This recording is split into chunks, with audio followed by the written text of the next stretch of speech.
Hello guys, welcome back to our channel Gulia classes. हमने जो modern history की जो हमारी क्लास स्टार्ट की थी, आज हम करेंगे हमारी क्लास नंबर 3 और इसके अंदर हम कवर करेंगे बैटल ऑफ प्लासी यानी कि प्लासी का युद्ध जो 1757 के अंदर हुआ। ये इतना इंपॉर्टेंट युद्ध है कि अगर इसका परिणाम कुछ और होता तो भारत गुलाम ही ना बनता। ये वही युद्ध है जिसके कारण जो है हमारी जो ये कह सकते हैं कि दास्ता की बेड़ियां भारत के जो गले में पड़ी, वो इसी युद्ध के परिणाम स्वरूप पड़ी, क्योंकि इसके अंदर एक गद्दार व्यक्ति ने भारत के साथ धोखा किया और अंग्रेजों को उस बात का पता लग गया कि नब्ज का कि भारतीय राजाओं से किस प्रकार से लड़ना है, कैसे इनके अंदर फूट डालनी है और कैसे भारत के लोगों को बेवकूफ बनाकर यानी कि लोभ देकर, रिश्वत देकर अपनी तरफ करके और इनको गुलाम बना लेना है। यानी चंद हम कह सकते हैं कि गद्दारों के कारण भारत इतने वर्ष तक गुलाम रहा। तो ये इसी युद्ध को हम कह सकते हैं कि ये वो युद्ध है जिसके निर्णय के कारण, जिसके परिणाम स्वरूप उनकी शुरुआत हो गई ईस्ट इंडिया कंपनी की, यानी कि भारत के ऊपर एक प्रकार से गुलामी करने की स्टार्टिंग थी इस युद्ध के बाद उनकी। इसके अंदर क्या था कि सिराजुद्दौला बंगाल के नवाब थे 1757 के समय के अंदर। वो जैसे ही नवाब बने तो कुछ घरेलू कलह के कारण, सिराजुद्दौला बंगाल के नवाब थे तो उनके कुछ और भाई भी थे, उनके अंदर कह सकते हैं कि अधिकार यानी कि जो कौन राजा बनेगा इसके ऊपर उनकी आपस में फूट डली हुई थी।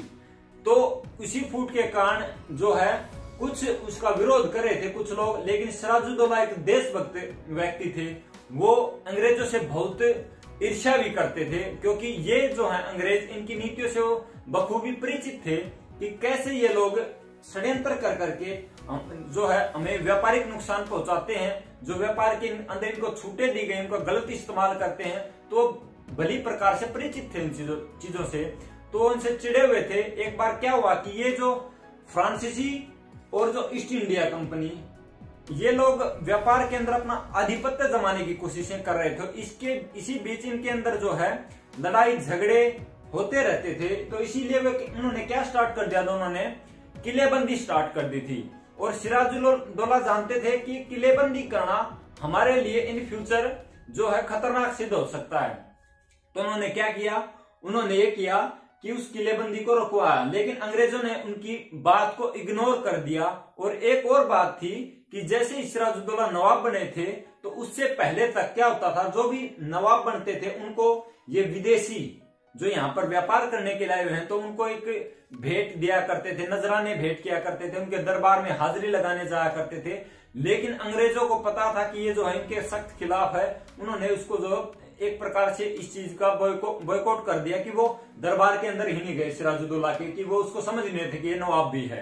तो इस चीज से भी जो सिराजुद्दौला बड़े नाराज थे और उनकी किलेबंदी से नाराज थे।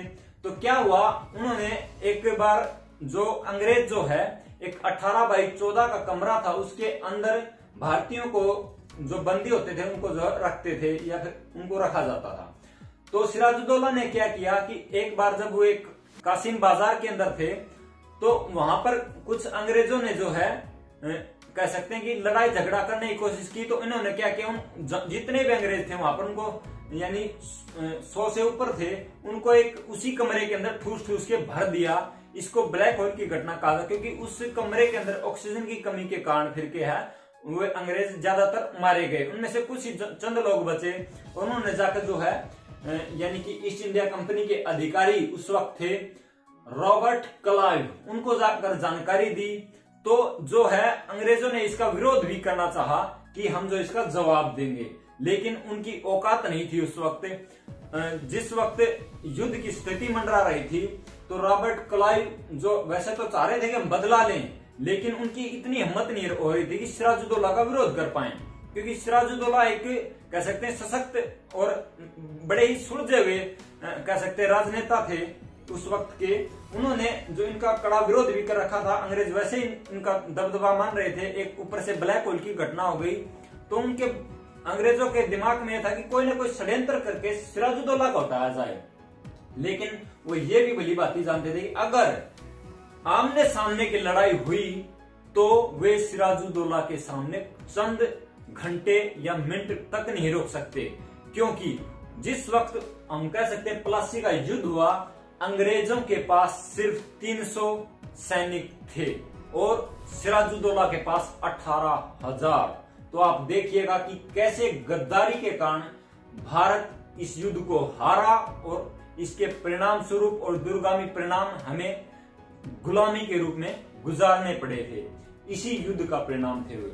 तो क्या किया, युद्ध की स्थिति उनके सिर पे मंडराने लगी थी कि युद्ध किया जाए सिराजुद्दौला के साथ, लेकिन उनकी हिम्मत नहीं हो रही थी। सिराजुद्दौला उनका कड़ा विरोध करते ही जा रहे थे।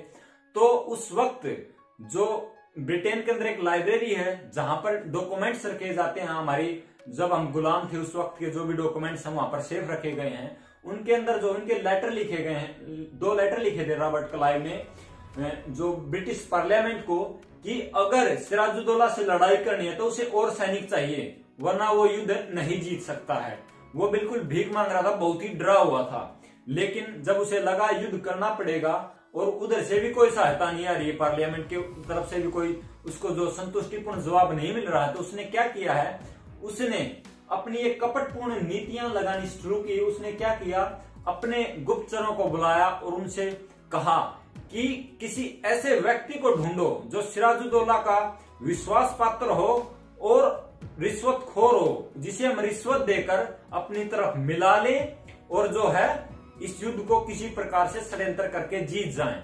तो उनके जो गुप्तचरों ने पता लगा लिया कि जो ये मीर जाफर नाम का उनका एक सेनापति है, जो उनका सेना का प्रमुख है, वो अगर उसे ये लोभ दिया जाए कि उसे जो है बंगाल का नवाब बना दिया जाएगा, तो वो अपने बाप को भी बेच देगा। तो ये पता लगते ही जो रॉबर्ट क्लाइव ने उसके साथ गुप्त पत्राचार स्टार्ट किया कि जो है हम आपको बंगाल का नवाब बना देंगे। और वह यही ख्वाब बुनता रहता था मीर जाफर कि वो कब बंगाल का नवाब बने, कब बंगाल का नवाब बने। तो उसको जो है गद्दार अंग्रेजों ने ढूंढ लिया और उसको जो ये प्रलोभन दे दिया कि आपको जो है हम बंगाल का नवाब बना देंगे। वो यही सपना देखा करता दिन रात। तो उसको लगा कि क्या तुम्हारा सपना पूरा होने वाला है। तो जैसे ही प्लासी का युद्ध स्टार्ट हुआ, एक प्लासी एक जगह है, वहां पर जैसे ये युद्ध स्टार्ट हुआ तो यानी कि युद्ध के कुछ ही समय हुआ था कि मीर जाफर जाकर, क्योंकि ये तो पहले रिश्वत ले चुका था, बिक चुका था, गद्दारी कर चुका था, इसने क्या किया, अपने जो जितने भी इसके पास सैनिक थे उनके साथ अंग्रेजों के साथ मिल गया और जो हम कह सकते हैं कि सिराजुद्दौला को बंदी बना दिया गया। और फिर जो मीर जाफर का पुत्र था, दूसरा गद्दार इसका बेटा, उसका नाम है मीरन। मीरन ने क्या किया, फिर सिराजुद्दौला की हत्या कर दी।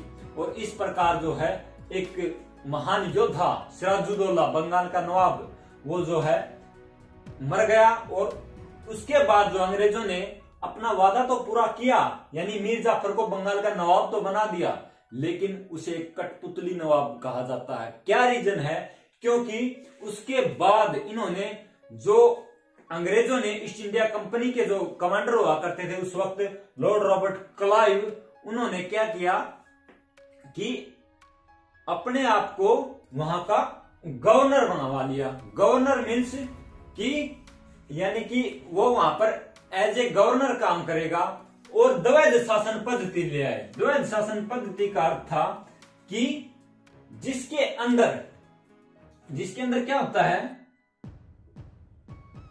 कि जो अंग्रेज भी जानते थे कि अगर वे बंगाल के नवाब बनते हैं या फिर डायरेक्ट बंगाल को कंट्रोल करने की कोशिश करते हैं, तो कहीं ना कहीं लोग भड़क उठेंगे कि अंग्रेजों ने हमारे ऊपर कब्जा कर लिया।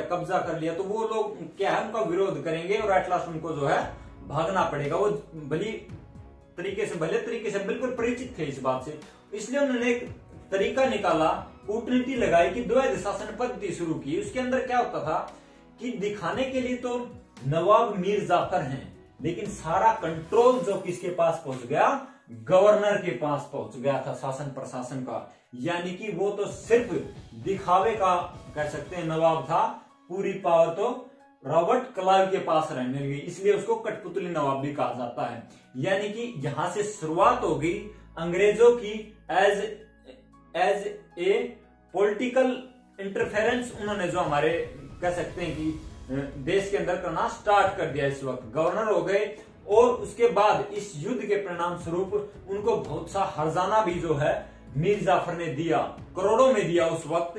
तो इस कंपनी की जो हम कह सकते हैं कि स्थिति, जो मालिया हालत इतनी अच्छी नहीं थी, जो वो बहुत अच्छी हो गई।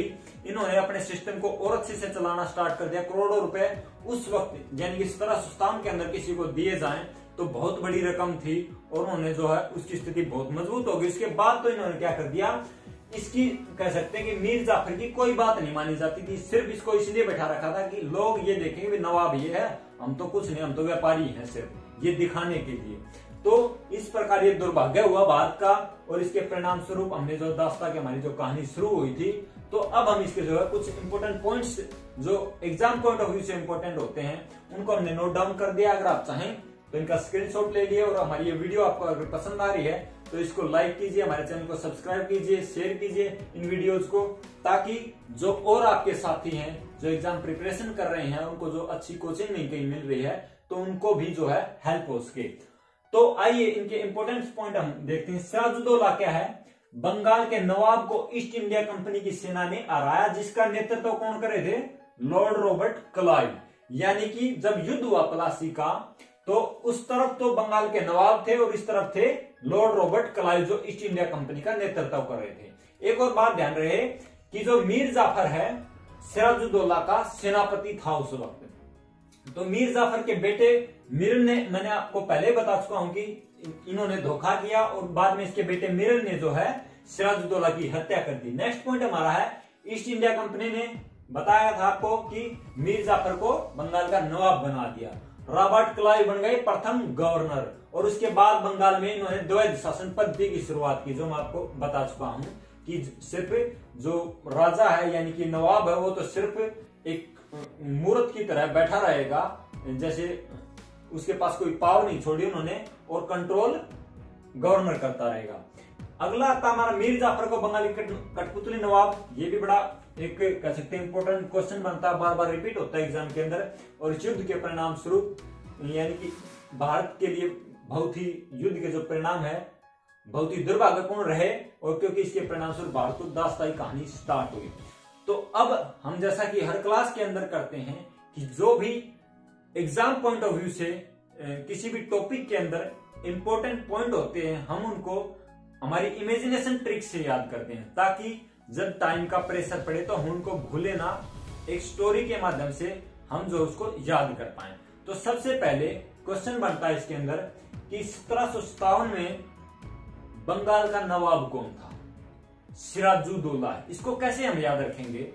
सिराजुद्दौला। आपको ये बात ध्यान रखनी है कि इस युद्ध के बाद पहले तो ये 1757 के अंदर हुआ, इस बात को कैसे कोड रखेंगे कि 1857 सबको याद रखता है, 1857 की क्रांति, उससे ठीक 100 साल पहले जो है हमारी दास्तां का बीज बोया गया था इस युद्ध के परिणाम स्वरूप। तो सिर्फ 100 साल पहले आपको ये सोचना प्लासी का युद्ध हुआ था।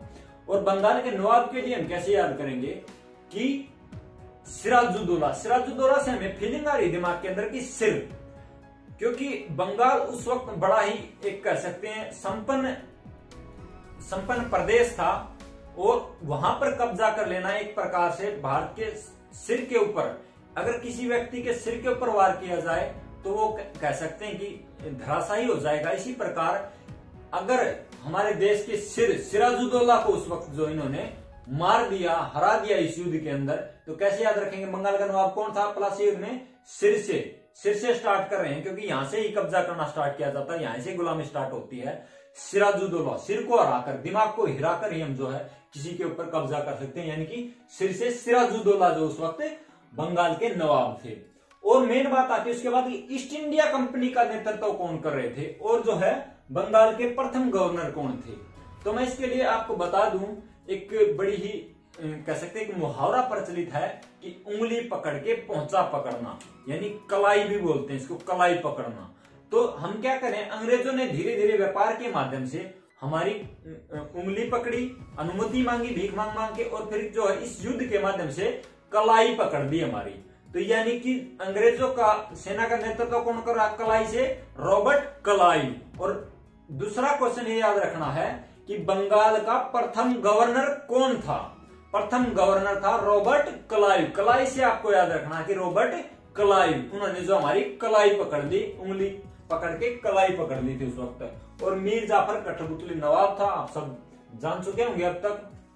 तो ये जो इंपॉर्टेंट पॉइंट्स थे आई होप आप नहीं भूलेंगे, क्योंकि 2-3 क्वेश्चन इसके अंदर बनते हैं। एक बनता है द्वैध शासन पद्धति भी कौन चालू करेगा, ये करेगा प्रथम गवर्नर रॉबर्ट क्लाइव, क्योंकि इसको जो है सिस्टम को ऐसे चलाना है कि गद्दी पे बैठा तो दिखे मीर जाफर और जो है शासन प्रशासन की बागडोर संभाले गवर्नर। दूसरा आता है कि उसके बाद नवाब कौन बना, मीर जाफर, और इसका बेटा था मीरन, यानी सिराजुद्दौला की हत्या किसने की, मीरन ने। जैसे हम याद करते हैं कि सिराजुद्दौला बड़े ही शक्तिशाली नवाब थे, तो कुछ अमीर लोग उनसे चिढ़ते थे।